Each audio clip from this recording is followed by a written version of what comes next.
یہ جو ہمارے ہاں یہ تصور پایا جاتا ہے کہ بس ایسے کچھ پڑھا اور سب کچھ تبدیل ہو گیا، تو اگر ایسا ہی کوئی فلسفہ تھا تو یہ فلسفہ اللہ کے رسول نے استعمال کیوں نہیں کیا؟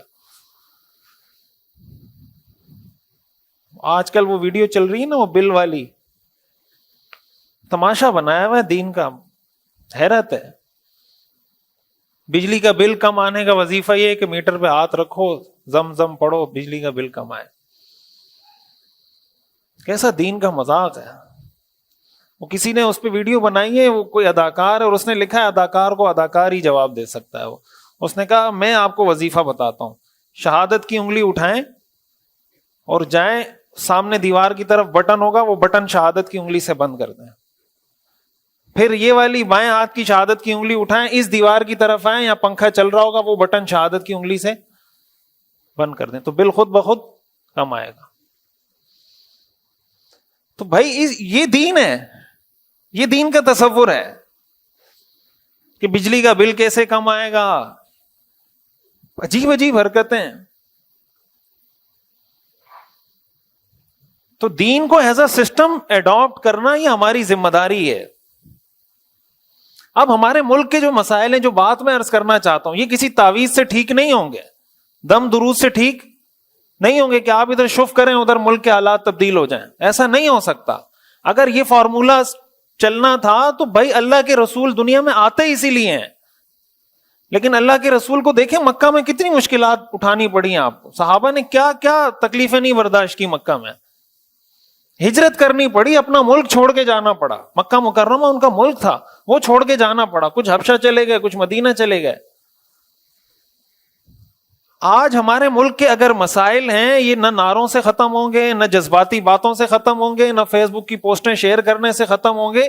اس کے لیے ہمیں پلاننگ کرنی ہوگی، اس کے لیے ہمیں کوئی ایسا تعلیمی نظام بنانا ہوگا، اس کے لیے ہمیں کوئی ایسا میکینزم بنانا ہوگا کہ آئندہ 20 سالوں میں، 30 سالوں میں، 40 سالوں میں جو ہم پروڈکٹ چاہتے ہیں کہ معاشرے میں ایسی پروڈکٹ تیار ہونی چاہیے تعلیمی اداروں سے، وہ پروڈکٹ معاشرے میں آئے، تبھی جا کے سسٹم تبدیل ہوگا نا۔ بھائی آپ کے لوگ بیوروکریسی میں بھی ہوں، فوج میں بھی ہوں، پولیس میں بھی ہوں، رینجر میں بھی ہوں، ہر محکمے میں جب آپ ایسے لوگ، ڈاکٹر بھی ہوں، انجینئر بھی ہوں، پائلٹ بھی ہوں، سائنٹسٹ بھی ہوں، جب ہر شعبے میں آپ کے تربیت یافتہ لوگ پہنچیں گے تو سسٹم خود بخود تبدیل ہو جائے گا۔ لیکن اگر آپ سسٹم کا حصہ نہیں بنتے، حضرت یوسف علیہ السلام نے کیا کیا تھا؟ وہ سسٹم کا حصہ بنے تھے۔ حضرت یوسف علیہ السلام جب مصر کے بادشاہ سے ملے تو ان کو کیا کہا؟ اجعلنی علی خزائن الارض، مجھے آپ وزیر خزانہ بنائیں، یعنی آپ مجھے اپنے سسٹم کا حصہ بنائیں۔ جب حضرت یوسف علیہ السلام سسٹم کا حصہ بنے تو سسٹم کو چینج کیا نا۔ یہ حضرت یوسف علیہ السلام کا واقعہ اللہ نے قرآن میں کیوں ذکر کیا ہے؟ یہ اسی لیے ذکر کیا ہے کہ اس سے چیزیں سیکھیں، اسی لیے ذکر کیا ہے۔ تو حضرت یوسف علیہ السلام سسٹم کا حصہ بنے، جب سسٹم کا حصہ بنے انہوں نے کام کیا، دنیا کو رزلٹ دکھایا انہوں نے۔ یہ ایک چیز ہے، یہ میں نے ایک پہلو پہ بات کی ہے کہ عقل مند ہونا، حدیث میں آتا ہے نا کہ المؤمن القوی خیر واحب الی اللہ من المؤمن الضعیف، کہ طاقتور مومن اللہ کی نظر میں کمزور مومن سے بہتر ہے۔ تو طاقتور، چاہے آپ علم کے اندر طاقتور ہوں، آپ ٹیکنالوجی میں طاقتور ہوں، آپ عقل کے لحاظ سے طاقتور ہوں، آپ عبادات میں طاقتور ہوں، جس لحاظ سے بھی جو طاقتور ہوگا۔ حضرت عمر رضی اللہ تعالیٰ عنہ کے بارے میں آتا ہے کہ انہوں نے ایک شخص کو دیکھا، وہ مسجد میں بیٹھا ہوا عبادت کر رہا ہے۔ حضرت عمر نے پوچھا کہ یہ کوئی کام کاج نہیں کرتا؟